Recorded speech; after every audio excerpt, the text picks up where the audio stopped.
Hello everyone, welcome to IAS Safalta. स्वागत है आप सभी का हमारे यूट्यूब चैनल आईएएस सफलता में। आज हम इंडियन पॉलिटी की क्लास 4 यानी कि इंडियन पॉलिटी की सीरीज एम लक्ष्मीकांत के थ्रू करते हुए क्लास 4 पर पहुंच चुके हैं। चलिए स्वागत करते हैं आप सभी का एंड शुरुआत करते हैं अपने लेक्चर की। तो आज हमारा जो टॉपिक रहेगा वो बहुत छोटा सा रहेगा। कॉन्स्टिट्यूशन के बारे में जो कुछ वर्ड हैं, कुछ वाक्य हैं, उनके बारे में हम चर्चा करेंगे। तो सबसे पहले बात करते हैं कंसेप्ट ऑफ द कॉन्स्टिट्यूशन के बारे में। तो कंसेप्ट ऑफ द कॉन्स्टिट्यूशन यानी कि कॉन्स्टिट्यूशन क्या है, कि उस चीज़ के बारे में हम चर्चा करेंगे। तो कंसेप्ट ऑफ द कॉन्स्टिट्यूशन शुरू करते हुए, the constitution is variously describe as the fundamental law of the land. यानी कि जो कॉन्स्टिट्यूशन होता है किसी भी देश को चलाने के लिए बहुत जरूरी होता है। रूल्स रेगुलेशन सारे कुछ कॉन्स्टिट्यूशन में निहित होते हैं। तो fundamental law of the land होता है कॉन्स्टिट्यूशन। तो आइए देखते हैं कुछ कुछ स्कॉलर्स ने क्या क्या परिभाषा दी है कॉन्स्टिट्यूशन के बारे में। तो गिलक्रिस्ट ने बताया है कि the constitution is set of rules और laws which determine the organisation of government the distribution of power. यानी कि गिलक्रिस्ट ने बोला कि कॉन्स्टिट्यूशन एक ऐसा सेट ऑफ रूल्स है या सेट ऑफ लॉज है जो कि बताता है कि किसी भी देश में गवर्नमेंट का ऑर्गेनाइजेशन किस तरीके से है, डिस्ट्रीब्यूशन ऑफ पावर किस तरीके से है। ठीक है। और एक और स्कॉलर है केसी वेरे, इनका नाम कई बार आता है हमारे, जब हम आगे पढ़ेंगे तो इनका नाम कई बार आएगा।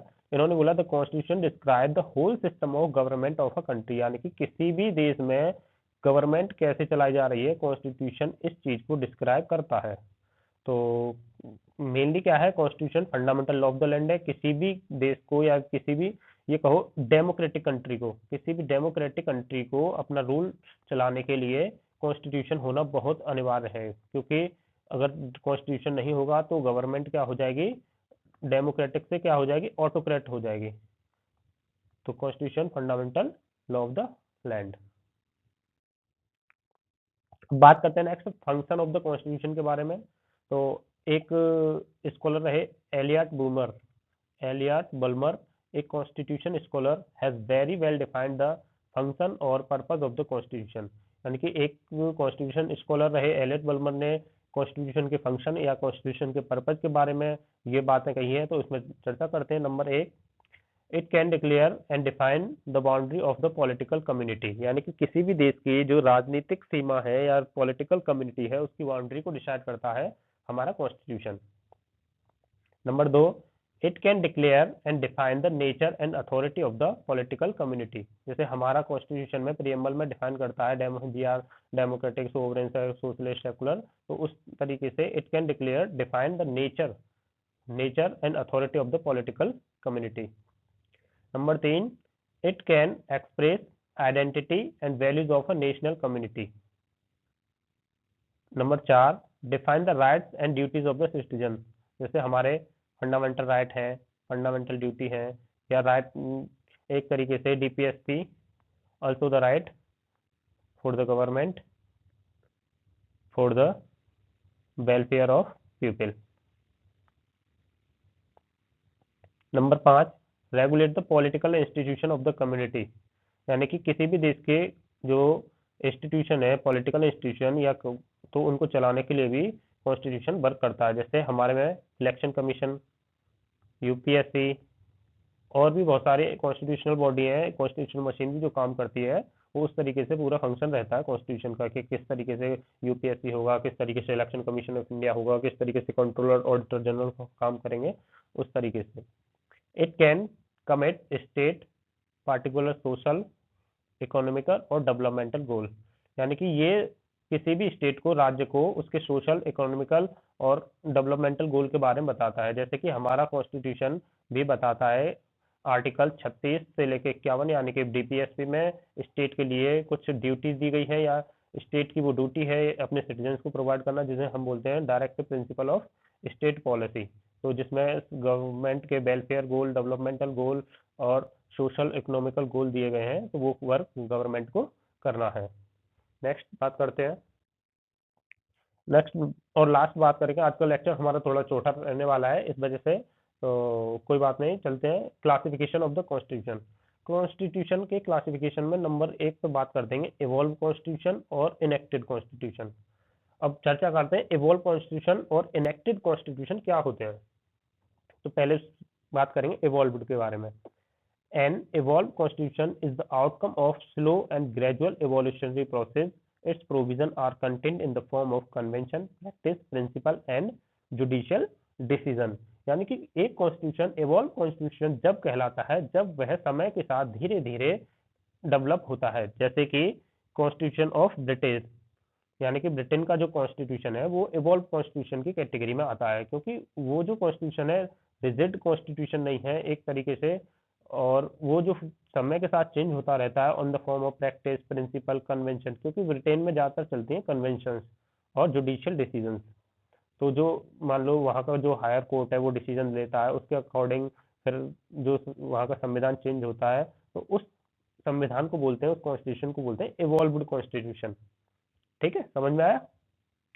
इवॉल्व कॉन्स्टिट्यूशन उस कॉन्स्टिट्यूशन को बोलते हैं जो समय के साथ धीरे धीरे अपने आप को परिवर्तित करता है, चेंज होता रहता है और अपने आप को बढ़ाता रहता है। ठीक है, in the form of convention, practice, principle and judicial decision, यानी कि कोर्ट के डिसीजन, कोई भी पुरानी कन्वेंशन, कोई भी प्रैक्टिस, तो कन्वेंशन चेंज होती रहेंगी, प्रैक्टिस चेंज होती रहेंगी, और कोई भी सिद्धांत जो प्रिंसिपल्स है वो चेंज होते रहेंगे।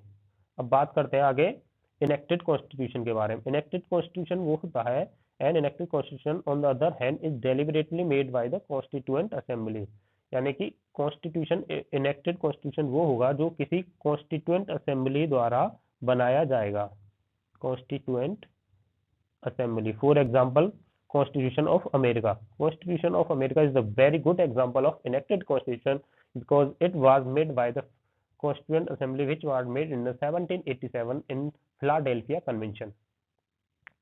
1787 में अमेरिका का कॉन्स्टिट्यूशन बनाने की शुरुआत हुई थी और सबसे पुराना कॉन्स्टिट्यूशन अमेरिका का ही माना जाता है। तो ये था इवॉल्व्ड और इनेक्टेड कॉन्स्टिट्यूशन में डिफरेंस भी देख लिया हमने, और हमने ये देख लिया ये होते भी क्या है, यानी कि इवॉल्व कॉन्स्टिट्यूशन के बारे में जान लिया, इनेक्टेड कॉन्स्टिट्यूशन के बारे में जान लिया। तो आगे से कोई दिक्कत नहीं रहने वाली है। इनेक्टेड कॉन्स्टिट्यूशन वो होता है जो एक संविधान सभा बन के मिलके बैठ के बनाती है, और इवॉल्व कॉन्स्टिट्यूशन वो होता है जो समय के साथ धीरे धीरे ग्रो होता है, धीरे धीरे ग्रेजुअली ग्रो होता है। नेक्स्ट बात करते हैं रिटन और अनरिटन कॉन्स्टिट्यूशन की। तो रिटन और unwritten constitution is same like as the rigid और flexible constitution. Written constitution are those constitutions which are written in the form of text. For example, USA. Unwritten constitution are those constitutions which are easy to change और flexible. तो लगभग flexible और unwritten, rigid और written, ये दोनों है एक दूसरे के सप्लीमेंट है, एक दूसरे के कॉम्प्लीमेंट का होता, ठीक है ना। तो यूएसए का कॉन्स्टिट्यूशन एक रिटन कॉन्स्टिट्यूशन और रिजिड कॉन्स्टिट्यूशन दोनों है, और ब्रिटेन का जो कॉन्स्टिट्यूशन है, ब्रिटिश का जो कॉन्स्टिट्यूशन है वो फ्लेक्सिबल है और अनरिटन है, ठीक है ना। तो अनरिटन का मतलब ये नहीं है कि वो मतलब बिल्कुल भी लिखा हुआ नहीं है। अनरिटन का सीधा मतलब ये है कि वो लिखा है लेकिन वो इतनी रिजिड फॉर्म में नहीं है कि उसको चेंज करना आसान हो, ठीक है ना। तो एक बार फिर से समझते हैं।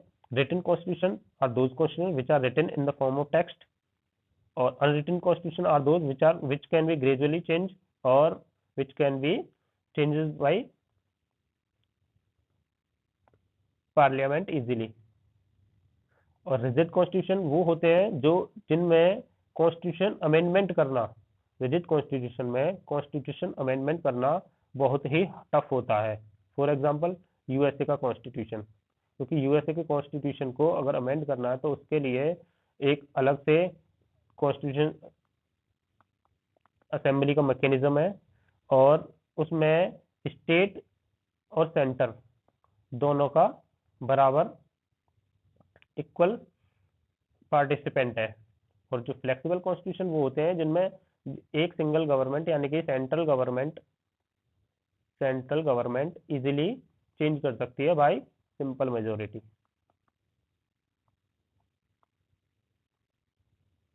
ठीक है ना। तो हमारा रिटन अब हमने देख लिया रिटन कॉन्स्टिट्यूशन के एग्जांपल देख लिए, अनरिटन के। अब ये इंडिया का कॉन्स्टिट्यूशन कहाँ ठहरता है? हमारा कॉन्स्टिट्यूशन रिटन भी है और फ्लेक्सिबल भी है, रिजिड भी है, फ्लेक्सिबल भी है, रिटन भी है, अनरिटन भी है, क्योंकि हमारा धीरे धीरे चेंज भी होता है, क्योंकि हमारे यहाँ अमेंडमेंट करना इतना टफ भी नहीं है, कुछ पार्ट में अमेंडमेंट बहुत आसान है, कुछ में बहुत टफ है।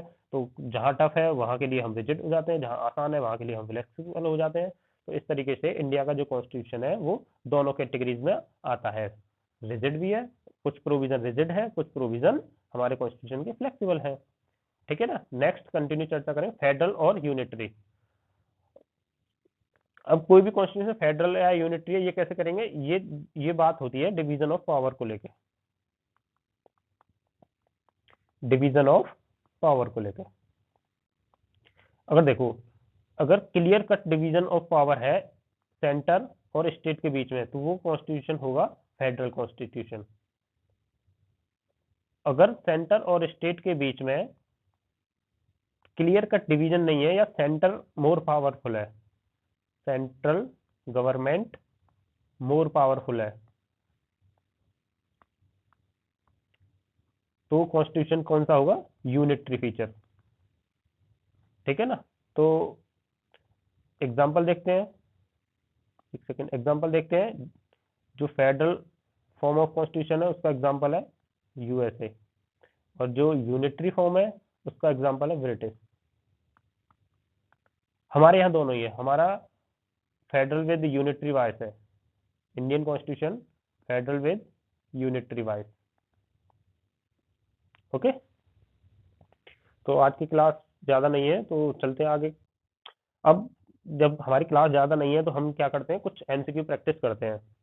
तो question number 1, consider the following statement. Statement number 1 ध्यान से पढ़िए। National flag was adopted by the constituent assembly on January 24 1950, statement 1। Next statement है statement number 2, on 26 November 1950 is the date of commencement of the constitution. यानी कि ये बोल रहा है कि 26 November 1949 is the date of commencement of the constitution है। तो आपके पास 5 सेकंड 10 सेकंड का टाइम है, सोचिए और कमेंट बॉक्स में इसका आंसर दीजिए। 1, 2, 3, 4, 5, 6, 7, 8, 9, और ये टाइम अप। ठीक है। तो इस क्वेश्चन का आंसर है national flag was adopted by the constitution January 24 1950। No, it was 22 July 1947। Okay, तो स्टेटमेंट रॉन्ग हो गया। 26 November 1949 is the date of commencement of the constitution. No, commencement of the constitution हुआ था 26 जनवरी 1950 को। तो ये मैंने कल भी बताया था, पिछली क्लास में बताया था कि डेट ऑफ अडॉप्शन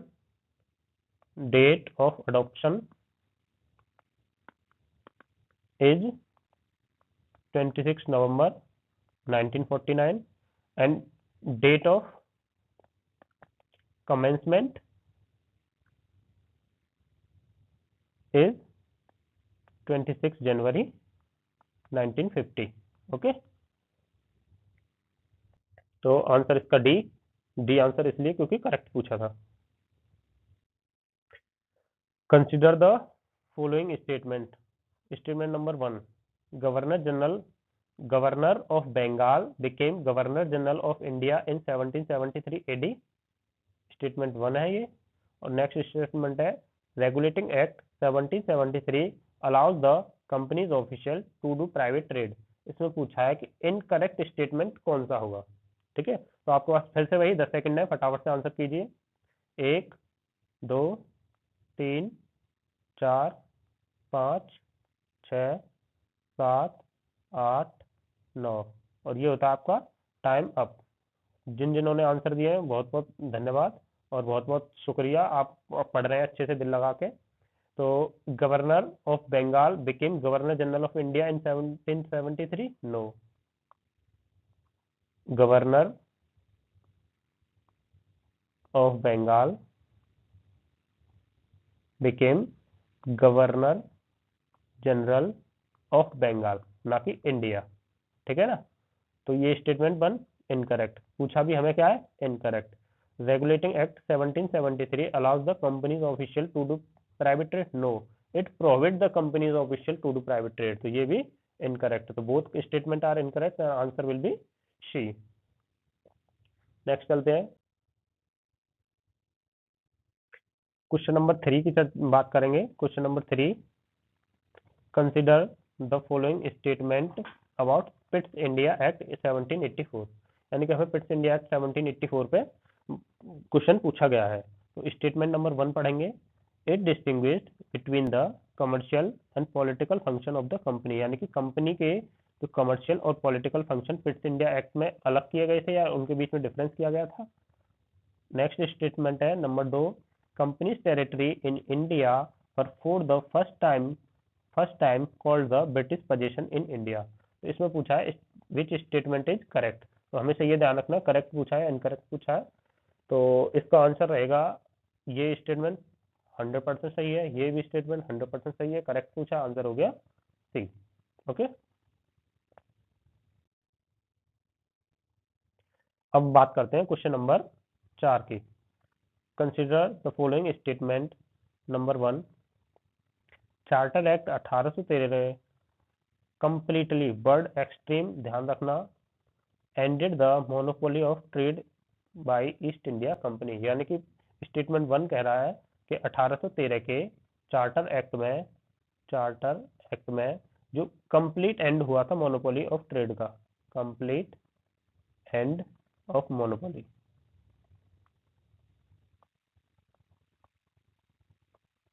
ठीक है, statement number 2, charter act 1833 allowed Christian missionary to come in India, यानी कि 1833 के चार्टर एक्ट ने बोला था कि क्रिश्चियन मिशनरी यानी कि क्रिश्चियनिटी को प्रोपेगेट करने के लिए इंडिया आ सकते हैं। और स्टेटमेंट 3 है, decentralization of power started in 1833, यानी कि विकेंद्रीकरण ऑफ शक्ति, यानी कि शक्ति का विकेंद्रीकरण 1833 के चार्टर एक्ट से शुरू हुआ। पूछा है इनकरेक्ट स्टेटमेंट कौन सी है, तो इसका आंसर होगा डी। कैसे, 1813 में कंप्लीट एंड हुआ था मोनोपोली, नहीं, एक्सप्लेनेशन देखते हैं इसका। 1813 में कंप्लीट एंड नहीं हुआ था, सिर्फ एंड हुआ था मोनोपोली का, लेकिन एक्सेप्ट चाय यानी कि टी और चाइना, ट्रेड विद चाइना की मोनोपोली एंड नहीं की गई, और भारत से चाय की जो मोनोपोली थी ईस्ट इंडिया कंपनी की उसको एंड नहीं किया, यानी कि कुल मिला के ये है कि कंप्लीटली एंड नहीं हुआ था। और 1833 के चार्टर एक्ट ने अलाउ किया था क्रिश्चियन मिशनरी को, तो ये भी गलत है, ये अलाउ हुए थे 1813 के चार्टर एक्ट में। Decentralization of power started in 1833, no it was wrong, 1861 में डिसेंट्रलाइजेशन स्टार्ट हुआ था, जबकि बॉम्बे और मद्रास के जो गवर्नर थे, प्रोविंस थे, उनको उनकी लेजिस्लेटिव पावर वापस कर दी गई थी।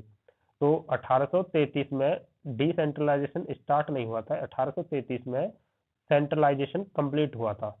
सेंट्रलाइजेशन कंप्लीट हुआ था जब governor general of Bengal governor general of India हो गए थे, सेंट्रलाइजेशन कंप्लीट हुआ था। Governor general of Bengal became governor general of India. ठीक है ना, तो नेक्स्ट चलते हैं, लास्ट क्वेश्चन होगा आपका, इसका आंसर डी रहा, क्वेश्चन नंबर 5, और ये लास्ट क्वेश्चन है। Consider the following statement about charter act 1853। Number 1, it separated the legislative and executive function of the council.